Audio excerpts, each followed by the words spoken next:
நாகப்பட்டினம் மாவட்டம் கீழ்வேளூர் வட்டம் குத்தமங்கலம் அப்படின்ற கிராமத்துல பல நூற்றாண்டுகளா பனைமரத்துக்கு கீழே ஒரு சிவலிங்கம் பாதி புதைந்த நிலையில இருந்ததுங்க. கோவை அரண்பணி அறக்கட்டளை மூலம் அந்த சிவலிங்கம் மீட்கப்பட்டு ஒரு மிகப்பெரிய திருப்பணி அந்த கிராமத்துல நடந்துச்சுங்க.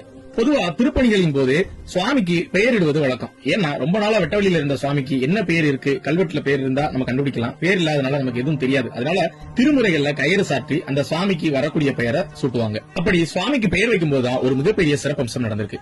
ஒரு சின்ன குழந்தையை கூப்பிட்டு அந்த குழந்தையோட கையில அந்த திருமுறை புத்தகத்தை கொடுத்திருக்காங்க. அந்த புத்தகத்துல அந்த குழந்தை ஒரு பக்கத்தை எடுத்து கொடுத்திருக்கு. அந்த குழந்தையோட பெயர் பாத்தீங்கன்னா சிவயாழினி.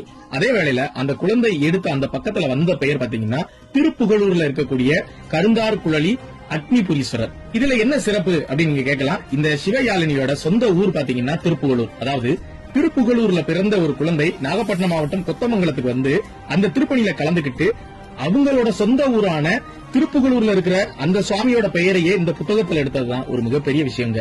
இது கடவுள் செயல் இல்லாம வேற என்னன்னு நாம சொல்றது. இப்போ உங்களுக்கு நிச்சயம் நான் சொன்ன மாதிரியே உங்க உடம்பு மெய் செலுத்திருக்கும். ஏன்னா இறைவனோட அந்த ஒரு அனுகிரகம் இல்லாம இந்த மாதிரி விஷயங்கள் எதுவுமே நடக்காதுங்க. பொதுவா திருப்பணியின் போது இந்த மாதிரி எக்கச்சக்க விஷயங்கள் சிவபெருமான் நமக்காக நிகழ்த்திக்கிட்டே தான் இருப்பாரு. அப்படி ஒரு சின்ன திருவிளையாடல் தான் இதுன்னு நாங்க நினைக்கிறோம். தமிழ்நாடு முழுவதும் கோவை அரண்பணி அறக்கட்டளை நிறைய சிவத்தொண்டுகள் செய்து வராங்க. அவங்களுக்கு எங்களோட மனமார்ந்த நன்றிகள். அதே வேளையில இந்த காணொலியை நிறைய பேருக்கு ஷேர் பண்ணி நிறைய சிவசொந்தங்களுக்கு தெரியப்படுத்துங்க.